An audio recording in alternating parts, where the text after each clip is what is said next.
Assalamualaikum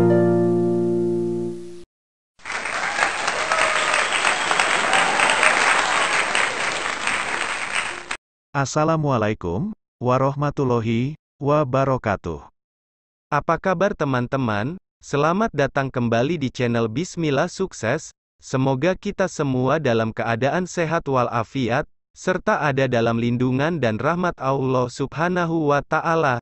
Kali ini saya akan berbagi kisah tentang sahabat Rasulullah yang buta dan selalu diantar ke masjid oleh iblis, yaitu Abdullah bin Umar bin Syuraih. Pada zaman Rasulullah, ada salah seorang sahabat yang tidak dikaruniai penglihatan sejak ia dilahirkan. Dia selalu diantarkan iblis saat pergi sholat berjamaah di masjid, padahal iblis adalah musuh nyata manusia. Dia bernama Abdullah bin Umar bin Syuraih, karena Abdullah bin Umar bin Syuraih buta sejak lahir, sehingga banyak orang memanggilnya dengan nama Abdullah bin Ummi Maktum. Abdullah bin Umar bin Syuraih tergolong sebagai pemeluk agama Islam golongan pertama, sehingga dia sering menanggung siksaan dari kaum kafir Quraisy. Namun karena keimanannya yang kuat dan kecintaan kepada Allah Subhanahu wa Ta'ala begitu besar, dia tidak pernah menyerah meskipun siksaannya sangat kejam. Namun di balik kekurangan penglihatannya, Abdullah bin Umar bin Syuraih tetap rajin memanfaatkan waktunya untuk belajar agama Islam, dan dia juga tidak pernah tertinggal untuk sholat berjamaah.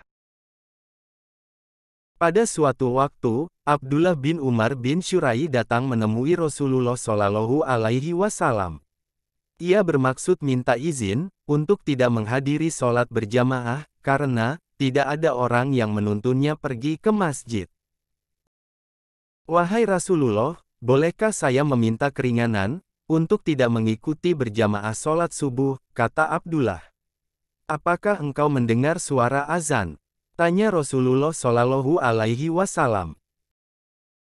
Iya, aku mendengarnya ya Rasulullah, jawab Abdullah. Jika begitu, tidak ada alasan untuk meninggalkan sholat berjamaah di masjid, jelas Rasulullah Shallallahu Alaihi Wasallam. Abdullah bin Umar bin Syuraih tidak berkomentar apa-apa lagi.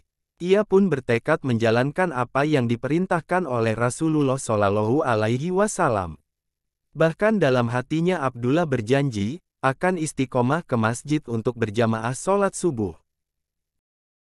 Kemudian, beberapa saat setelah Abdullah menuju ke masjid, ia tersandung batu. Sehingga ia jatuh tersungkur, dan kepalanya terkena batu. Darah pun mengalir dari kepalanya. Abdullah bin Umar bin Syuraih mengusap darahnya, dan melanjutkan perjalanannya menuju masjid. Perih akibat luka, tidak jadi halangan baginya untuk sholat berjemaah di masjid. Hai paman, engkau hendak kemana? Tiba-tiba terdengar ada seseorang menyapanya.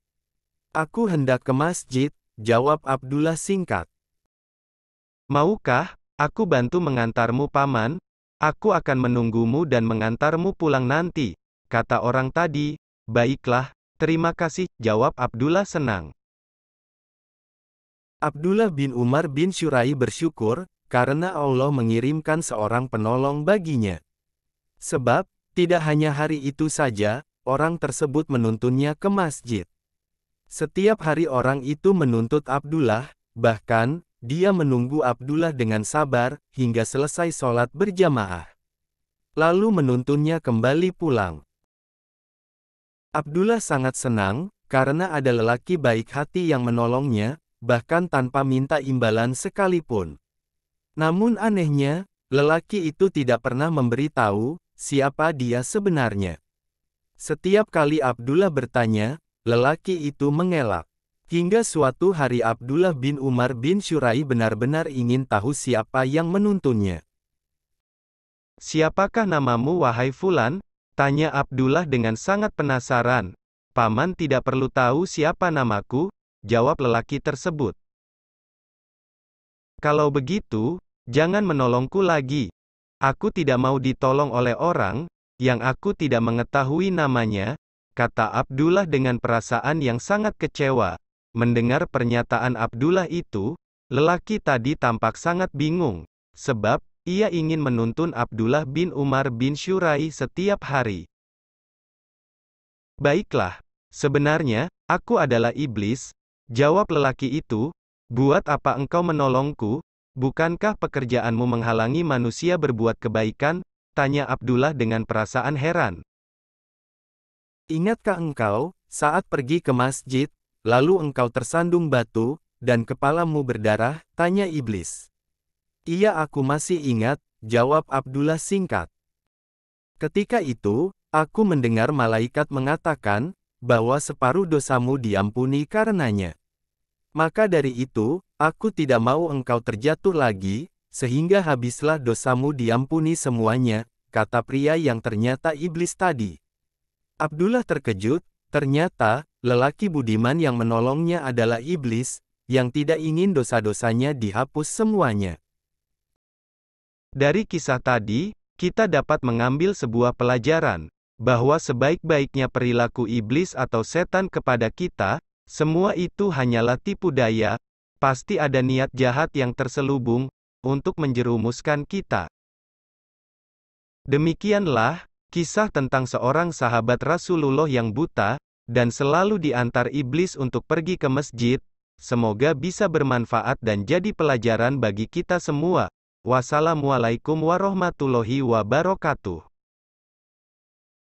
Terima kasih telah berkunjung ke channel Bismillah Sukses. Jika dirasa bermanfaat silahkan like, komen dan share ke teman-teman Anda, dan jangan lupa klik tombol subscribe jika Anda menyukai channel Bismillah Sukses.